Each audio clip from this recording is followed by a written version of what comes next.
Estamos juntos mais uma vez no seu programa Evidências, na busca de fatos que comprovem a veracidade histórica da Bíblia Sagrada. Todos aqueles que professam algum ramo do cristianismo passaram ou passarão em algum momento de sua vida a fazer parte da experiência do batismo, isto é, pelo menos enquanto permanecerem firmes nesta crença. Praticado de diferentes formas por diferentes igrejas, o batismo é um rito milenar de entrada no seguimento de Cristo, de modo que nenhum cristão terá uma filiação completa no cristianismo enquanto não passar pela experiência do batismo nas águas. Quem crer e for batizado será salvo.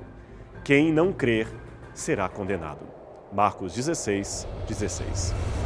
Isto não significa, contudo, que todas as pessoas que morreram sem a experiência do batismo, talvez por ignorância ou falta de oportunidade de experimentá-lo, estejam automaticamente condenadas. Cada caso é um caso. Veja a experiência do ladrão na cruz que se arrependeu de seus delitos. Ele não foi batizado e, mesmo assim, foi aceito no reino de Cristo. Situação idêntica pode acontecer com milhões de pessoas de outras culturas que nunca tiveram a oportunidade ou um contato com o cristianismo, mas foram fiéis àquela parcela de luz que possuíam. O apóstolo Paulo, após asseverar que para Deus não há acepção de pessoas, você pode ler isto em Romanos capítulo 2, verso 11, ainda esclarece o seguinte: quando, pois, os gentios, que não têm lei, procedem por natureza de conformidade com a lei, não tendo lei, servem eles de lei para si mesmos. Romanos 2:14. O que ele quer dizer aqui é que, mesmo não dispondo da revelação escrita, estas pessoas que demonstram obediência às impressões do Espírito sobre a sua própria consciência, podem, por isto, ser sim salvas, mesmo que nunca tenham sido batizadas. Por outro lado, porém, há aqueles que recebem a mensagem cristã, o batismo se torna uma condição sine qua non para a entrada no chamado corpo místico de Cristo, que nada mais é do que uma imagem simbólica da igreja cristã. Veja esta ordem dada pelo próprio Jesus Cristo. Ide, portanto, fazei discípulos de todas as nações, batizando-os em nome do Pai, do Filho e do Espírito Santo, e ensinando-os a guardarem todas as coisas que vos tenho ordenado. E eis que estou convosco todos os dias, até a consumação do século. Mateus capítulo 28, versos 19 a 20. Agora, é importante lembrar que o batismo não pode ser um fim em si mesmo. Pelo contrário, ele é símbolo de algo muito maior. Já dizia o famoso teólogo Santo Agostinho, aludindo ao batismo: tire o espírito, e o que será água, se não água? Agora, o que muitos cristãos desconhecem, talvez até a maioria deles, é que o batismo não é uma invenção ou inovação do cristianismo. Ao contrário do que se supõe, o batismo já existia muito antes do início do movimento cristão. E para compreender as suas raízes, precisamos voltar aos tempos do judaísmo, aos tempos do Antigo Testamento. Os judeus sempre se pautaram pelo rigor nas leis cerimoniais e de purificação. No livro de Levítico, encontramos em várias passagens mandamentos muito claros alusivos à purificação através da água, depois de, por exemplo, haver uma relação sexual ou um fluxo menstrual no caso das mulheres. Você pode encontrar isto em Levítico, capítulo 15, versos 10 e 11, Levíticos 16, verso 4 e outros textos do Pentateuco. De um modo geral, podemos ainda dizer que havia 3 tipos de lavagem cerimonial no judaísmo. E esses tipos podem também ser encontrados tanto na Bíblia, de maneira mais abrangente, quanto no Talmud, um tratado de leis, orações, costumes e folclores do judaísmo, compilado desde, provavelmente, os dias de Esdras até ao 6º ou 7º século depois de Cristo. Bem, os 2 tipos, portanto, de lavagem cerimonial seriam o tevlá, ou imersão. A pessoa, nesse caso, mergulhava-se a si mesma numa fonte d'água natural ou num tanque especialmente preparado para esse fim. Esse tanque era chamado de mikvet e era prescrito para todos os judeus que desejassem participar dos rituais de sacrifício realizado no templo em Jerusalém, tanto os sacerdotes quanto os demais adoradores. O segundo tipo de purificação era o Netlá Yadaim, ou lavagem das mãos. Lavagem das mãos e também dos pés, antes, por exemplo, de uma refeição, antes de uma oração ou ao acordar de uma noite de sono. O religioso judeu deveria então cumprir esse rito a fim de ter certeza de que estava realmente purificado diante de Deus. Neste caso, um servo especialmente designado derramava as águas sobre as mãos do seu amo. De acordo com o que lemos em 1 Reis, capítulo 3, verso 11, Eliseu, antes de ser chamado para o ofício de profeta, desempenhava este papel de lavar as mãos de seu senhor, que no caso era o profeta Elias. Jesus também teve um episódio de debates com fariseus porque seus discípulos não cumpriram este ritual no momento da refeição, de acordo com o que lemos em Mateus, capítulo 15, versos 1 a 20. Note, não se tratava meramente de questões de higiene, mas purificação ritualística, um ato que depois Jesus fará questão de cumprir. Ele lavou pessoalmente os pés de seus discípulos antes de participarem juntos da ceia pascal em Jerusalém. E não podemos esquecer que Pilatos, ao lavar as suas mãos perante o público, ironizava, de certa forma, o ritual dos judeus ao declarar-se limpo do sangue de um inocente. Mas vamos falar mais do Tevlá, ou o mergulho, porque este está mais ligado às origens do batismo cristão. Depois de algum tempo, não podemos precisar o momento exato, mas mais provavelmente por volta do período do Segundo Templo em diante, gentios ou não-judeus que queriam se converter ao judaísmo também deveriam demonstrar a sua conversão através do batismo perante testemunhas. De acordo com Alfred Edersheim, que foi professor de História do Judaísmo em Oxford, aqueles gentios que se tornassem prosélitos de justiça ou prosélitos da aliança deveriam fazê-lo para serem admitidos na plena participação dos direitos de Israel, cumprindo o tríplice ritualismo da circuncisão, do batismo e do sacrifício. A imersão nas águas se tornava, assim, o reconhecimento simbólico de que toda mácula moral fora purificada. O rabino Maimônides, que viveu no século XII de nossa era, também escreveu: a pessoa que direciona o seu coração a fim de purificar sua alma da impureza espiritual, como pensamentos iníquos ou perversidades, se tornará pura à medida que determina em seu coração apartar-se dessas coisas e banhar-se nas águas de um puro conhecimento. O teor poético dele reforça o sentido vivo do ritual de mergulho. E por falar em mergulho, é bom que se saiba que o ritual sempre implicava numa submersão completa na água e nenhuma outra forma batismal poderia substituir isto. Esse é o sentido preciso da palavra teflá em hebraico, que no Novo Testamento é traduzida pelas palavras baptisma, baptismos, baptismatos, bapto, todas de idêntico significado. Aliás, um claro exemplo do uso do termo em grego e, obviamente, do seu significado, vem de um antigo texto escrito por um médico e poeta chamado Nicander, que viveu por volta do ano 200 a.C. Ele narra uma receita de picles e usa duas palavras curiosas. A primeira é bapto e a segunda baptizo. Ele então inicia falando que o vegetal deveria ser primeiramente afundado, isto é, bapto, na água fervente, e em seguida mergulhado, baptizo, numa solução de vinagre. Veja, ambos os verbos referem-se à imersão do vegetal, sendo que a primeira tinha um sentido de ação rápida e temporária, enquanto a segunda produzia mudanças permanentes. Talvez tenha sido por isto que no Novo Testamento o segundo verbo, baptizo, tenha sido escolhido pelos apóstolos para traduzir aquela palavra hebraica, tevlá, ou seja, o nosso batismo em Cristo. Ele traz, neste caso, uma mudança permanente em nossa vida. Mas em ambos os casos, lembramos, o sentido sempre é de mergulhar, submergir. Logo, qualquer rito batismal que não inclua uma imersão completa na água não está seguindo as prescrições descritas na Bíblia Sagrada. A arqueologia tem nos mostrado um retrato bem específico deste rito dos judeus nos dias do Novo Testamento.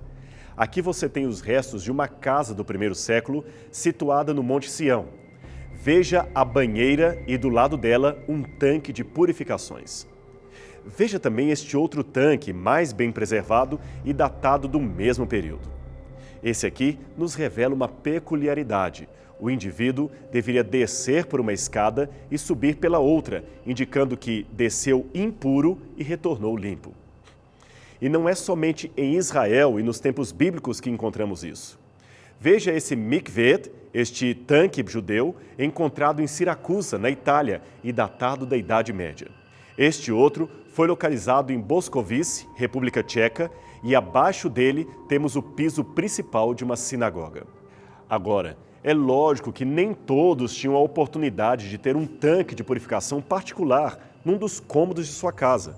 Isto era um privilégio para ricos, um privilégio para poucos. Então as pessoas que não tinham esse privilégio se aglomeravam num tanque público, como o aleijado que Cristo curou em Betesda. Aqui você tem os restos do tanque original de Betesda, com muitas ruínas medievais que foram construídas acima dele. E esta é a escadaria remanescente do tanque de Siloé, que também tinha a mesma função. Uma reconstrução artística oferece a ideia do caminho que o peregrino tomava em direção ao templo após ser purificado nas águas. E por falar em tudo isto, quer conhecer mais uma curiosidade? Pois bem, a Bíblia fala no livro de Atos dos Apóstolos que Pedro e os demais apóstolos batizaram de uma só vez milhares de pessoas que aceitaram a Jesus como Messias. Isto foi num dia de Pentecostes.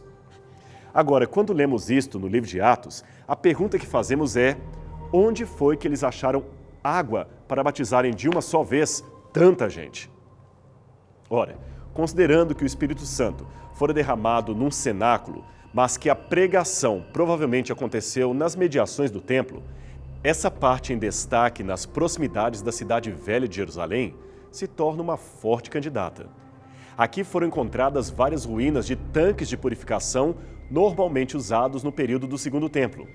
Ali ficavam as escadarias da antiga porta de Hulda, uma das mais largas entradas para o pátio sagrado do templo. Naquele mesmo lugar, certamente reuniam-se grande parte dos peregrinos que vinham de longe para as festividades religiosas de Jerusalém. E ali, provavelmente, Pedro fez o seu discurso impactante, conforme está registrado no livro de Atos. Portanto, foi provavelmente ali que 3.000 pessoas e depois outras 5.000 foram batizadas em nome de Jesus. Agora, um dos mais marcantes exemplos de batismo de purificação no judaísmo vem-nos da comunidade que habitou uma região do Mar Morto conhecida como Hirbet Qumran e que nos legou uma das mais importantes coleções de manuscritos antigos do judaísmo, os rolos do Mar Morto. A comunidade que um dia viveu neste platô estava ansiosamente à espera do seu Messias. Isto nós sabemos principalmente pela enorme quantidade de manuscritos que eles deixaram. Alguns consideraram que aquela comunidade era composta por essênios que acreditavam estar vivendo nos últimos dias da história deste mundo e, portanto, tinham de estar purificados de tudo aquilo que pudesse ser sujo ou que pudesse impedi-los de receber o seu Messias. Essa purificação, então, dos essênios significava tanto o cumprimento preciso da lei quanto um ritual diário de ablução, ou seja, mergulhos em tanques cheios de água corrente. Quem nos dá esta informação é o historiador judeu Flávio Josefo, que viveu no primeiro século depois de Cristo. Aqui você tem um dos tanques originais preparados para este ritual diário. Considerando que eles viviam no deserto e se diziam os preparadores do caminho do Senhor, o segundo Elias, etc., alguns fazem uma correlação entre essa comunidade do deserto e o trabalho de João Batista, o que de fato não é improvável. Contudo, existem duas diferenças básicas entre o batismo de João e o batismo dos essênios, que acabamos de mencionar. A primeira é que o batismo dos essênios era de purificação, Já o de João era um batismo de arrependimento. Isso quer dizer que os membros da comunidade batizavam-se todos os dias como sinal de que estavam limpos, puros, preparados para o Messias. Já o batismo praticado por João era para pessoas que se sentiam sujas, impuras, necessitando de arrependimento. Em segundo lugar, os essênios mergulhavam a si mesmos nas águas. João, por sua vez, batizava pessoalmente as pessoas. A outra novidade introduzida por João Batista foi a necessidade de que o batizando tinha de ser mergulhado por outra pessoa ali nas águas batismais. Portanto, repetimos, o batismo dos essênios era para pessoas que se sentiam perfeitas, purificadas, prontas. Já o batismo de João era para pessoas que se sentiam necessitadas de mudança, de conversão, de arrependimento. Confira o que está em Lucas, capítulo 3, verso 3, Atos, capítulo 19, verso 4, e você verá isto. Até que um dia, o próprio Cristo desce para ser batizado por João. Desorientado, ele mesmo questiona a Jesus: eu é que preciso ser batizado por ti e vens tu a mim? Jesus Cristo, então, responde calmamente dizendo que ambos deveriam cumprir a justiça, isto é, a vontade do Pai. Aos poucos, o mesmo rito de batismo começa então a adentrar ao ministério de Cristo, isto enquanto ele ainda estava neste mundo. Veja o que dizem estes versos do Novo Testamento. Depois disto, foi Jesus com seus discípulos para a terra da Judeia, e estava ali com eles, e batizava. João 3, 22. E quando o Senhor entendeu que os fariseus tinham ouvido que Jesus fazia e batizava mais discípulos do que João, ainda que Jesus mesmo não batizava, mas seus discípulos, deixou a Judeia e foi outra vez para a Galileia. João 4, 1 a 3. Mas veja, o significado do batismo ainda sofreria mudanças nesse tempo de cristianismo. A igreja cristã não estava, nesta época, ainda completamente formada. O ministério dos discípulos era apenas algo embrionário, aliás, um embrião de algo muito superior que haveria de surgir no futuro. Logo, o seu sentido também seria um tanto distinto daquele batismo que praticamos hoje. Aliás, foi Paulo, isto mesmo, o apóstolo Paulo, quem complementou o que poderíamos chamar de teologia do batismo cristão, comparando o deitar, submergir e erguer das águas como sendo um símbolo da morte, sepultamento e ressurreição com Cristo. Ou seja, nós morremos para os nossos pecados, somos sepultados no nosso eu e renascemos para uma novidade de vida. Assim, o batismo se tornou um ritual de entrada, um rito de admissão no corpo de Cristo. Agora, tem uma coisa interessante aqui. No mesmo tempo em que os judeus faziam as suas abluções ritualísticas, isto é, os seus mergulhos batismais, o mundo pagão também tinha os que se envolviam em batismos. Alguns, é claro, só foram desenvolvidos no segundo século depois de Cristo. Contudo, desde os tempos do Egito e também da Babilônia, rituais pagãos envolvendo banhos de purificação tinham lugar na liturgia desses povos. A sua novidade em relação ao judaísmo eram as fórmulas de encantamento que eles invocavam, ou seja, purificar nas águas protegia o corpo contra maus espíritos e, por isto, quanto mais batismo fosse praticado, melhor seria. Talvez seja por isto que cristãos primitivos, certamente orientados por Jesus, resolveram reduzir o batismo a um único evento e não a um ritual diário, para que não fossem confundidos com o batismo dos pagãos, aquele batismo de proteção contra espíritos maus. Ao invés de serem constantemente rebatizados, os membros da igreja cristã primitiva preferiam celebrar a ceia do Senhor. E que fórmula eles usavam no ato do batismo?